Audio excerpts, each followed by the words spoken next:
Hello and welcome back to BBC World. We do apologise for breaking into that programme, but we've got the latest update from the Greek elections. We can now tell you that on 39% of the votes, New Democracy has 30.5% and Syriza has 26%. So it's very interesting to see that the margin between the two leading parties is actually growing there. And we're going to bring in our special guest, Isaac Karipidis, a Greek journalist who is based in London. So it seems that we have been talking about the fact that the voters are very divided, but it seems that they are now making up their minds. Yes, but you have to be in mind that we have only the 39% of the voters. Of course, so it's a kind of indication, but we have to wait at least an hour or probably more to see what the rest of the voters will have voted already.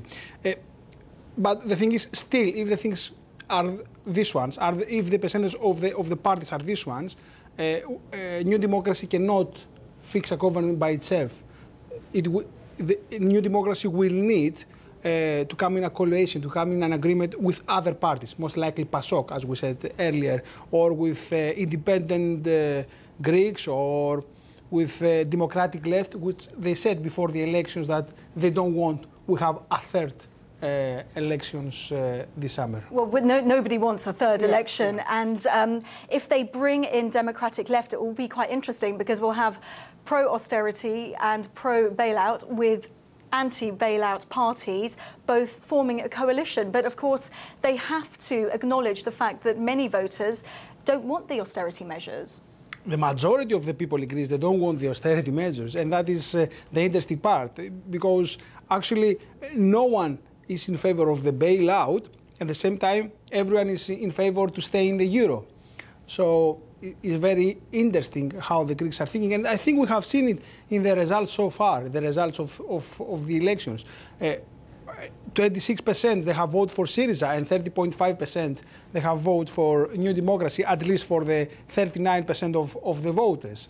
We will see. It's going to be a long night. It is going to be a long night, and we're actually looking at live pictures from Syriza's headquarters, and yeah, looking a little bit downcast, one has to admit.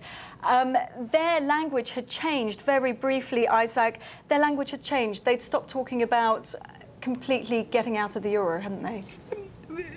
There is a bit of a misunderstanding.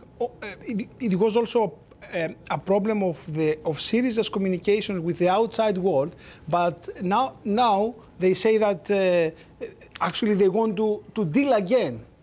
Isaac Karipidis, a Greek journalist in London, thank you very much for your analysis. Thank you. We have to leave it there. You are watching BBC World News.